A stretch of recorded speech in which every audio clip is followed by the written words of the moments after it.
Hello everyone, আসসালামু আলাইকুম। কেমন আছেন সবাই? আশা করি অনেক ভালো আছেন। আজকে আমাদেরকে মামা থাই খাবার রান্না করে খাওয়াবে। সো এখানে ভেজিটেবলসগুলো নেওয়া হয়েছে, আর তারপর এখানে চিংড়িগুলো।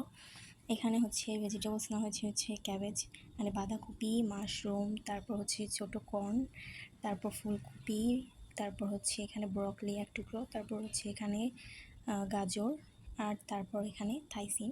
এখান থেকে কী কী নিবে আমি এখনও জানি না, তবে এখানে একটা প্যাকেজ দাঁড়ান দেখাচ্ছি আপনাদেরকে। এই সেই প্যাকেজটা, যেটা এভাবে রেডি করা থাকে। এটা আমাদের দুইটা আনা হয়েছিল, একটা ফ্রিজে রাখা হয়েছিল আর একটা বের করেছি।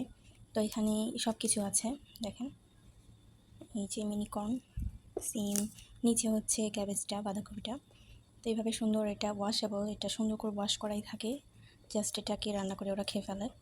তো আজকে মামা কী রান্না করে খাওয়াবে আমি জানি না, আপনাদের সাথে শেয়ার করছি, চলেন। তো গাইস, এখানে আপনাদেরকে একটা জিনিস দেখাই, সেটা এখানকার মিষ্টি কুমড়া। বেসিক্যালি এখানকার মিষ্টি কুমড়াটা অনেক মজা খেতে। তারপরে আজকে আমার এই মিষ্টি কুমড়াটা এনেছে, দেখেন। এখানে জাস্ট এতটা সুন্দর, খুলে দেখাই আপনাদেরকে, দাঁড়ান। দেখেন কত সুন্দর করে কাটা, মনে হচ্ছে একটা প্লেট। বাট দেখেন এই পাশে অর্ধেক চুলানো, মানে ছিলিয়ে দিয়েছে। ওই যে উঁচা নিচুগুলো জায়গা থাকে, তো উঁচা জায়গাগুলো ওরা সাইজ করে দিয়েছে সুন্দর করে। এইটাকে একদম পুরো বাটির মতো না, দেখাই যায় না, বোঝাই যায় না। দেখেছেন অনেক সুন্দর না?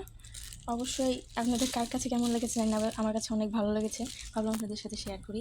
একদম কিছু নেই, একদম জাস্ট প্লেটের মতন দেখতে। কত সুন্দর লাগছে, কত সুন্দর, তাই না? তো চলুন, আপনাদের সাথে জাস্ট এটা শেয়ার করার ছিল। এখন চলে যাই রান্নাতে। সো গাইজ, দেখেন এখানে সব কিছু নিয়ে বসে গেছে। তো এখানে হালকা পরিমাণে তেল দিয়ে দিচ্ছে। এখানে এক চা চামচ হবে আর কি তেলটা। তো এখানে স্লাইস করে কাটা রসুন আছে, আর মরিচগুলো দেখতে পাচ্ছেন। আর এখানে কিন্তু থাইরা একদমই মরিচ প্রায় বলতে গেলে ইউজই করে না, বাট আমরা যেহেতু একটু ঝাল ঝাল খাই, সো মামা এখানে এই মরিচটাকে ইউজ করলো। তো আপনারা চাইলে কম দিতে পারেন, বেশি দিলে একদম ভাল লাগবে না, যেহেতু থাই খাবার একদম কম দিলেই বেশি মজা লাগে। তো যাই হোক, এটাকে হালকা বাদামি করে ভেজে নিয়েছে। তারপর এখানে দিয়ে দিচ্ছে soya sauce, and then oyster sauce. একটু পানি দিয়ে এটাকে হালকা করে নেড়ে তারপর এখানে দিয়ে দিতে হবে এই ভেজিটেবলসগুলো, কাটা ভেজিটেবলসগুলো। তো এগুলোকে দিয়ে কিছুক্ষণের জন্য নেড়ে তারপর ঢেকে দিচ্ছে।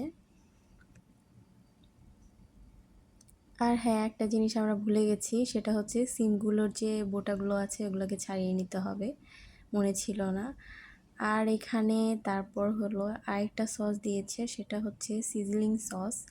ওরা বেসিক্যালি ফিশ সস ইউজ করে, তো ওইটার বদলে মামা এটা ইউজ করলো।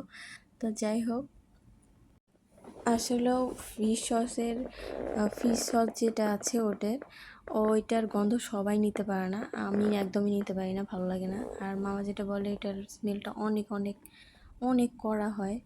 তো যাই হোক, একটু একটু করে সবগুলো মশলা আবার একটু করে দিয়ে দিয়েছে। তারপর এখানে 2 থেকে 3 মিনিট এটাকে রান্না করে নিয়ে, দেন 2 মিনিট রান্না করা হয়ে গেছে। আর তারপর এখানে চিংড়িটাকে দিয়ে জাস্ট নামানোর আগে চিংড়িটাকে দিয়ে নাড়াচাড়া করে 1 মিনিট বা হাফ মিনিট রাখলে হয়ে যাবে।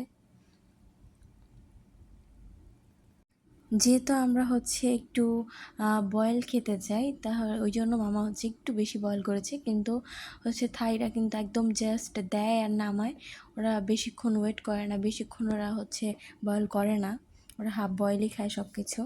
তো চিংড়িটা কিন্তু অনেক সফট হয়েছিল এখানকার। আচ্ছা, রান্না করা হয়েছিল মাত্র 3 মিনিট। 3 মিনিটে এটা ভালো করে হয়ে গেছে। ওরা আরও শর্ট টাইম রান্না করে, বাট আমরা একটু বেশি রান্না করে ফেলেছি। যাই হোক, এটাকে আপনারা চাইলে এইভাবে বাসায় রান্না করে কিন্তু অবশ্যই খেতে পারেন। ডায়েট যারা করছে তাদের জন্য এটা অনেক ভালো হবে। আর এটা একটু রাইসের সাথেও খাওয়া যায়, চাইলে এমনিও খাওয়া যায়। এমনি খেতেও মজা লাগে, রাইসের সাথেও মজা লাগে। তো অবশ্যই বাসায় ট্রাই করে দেখবেন।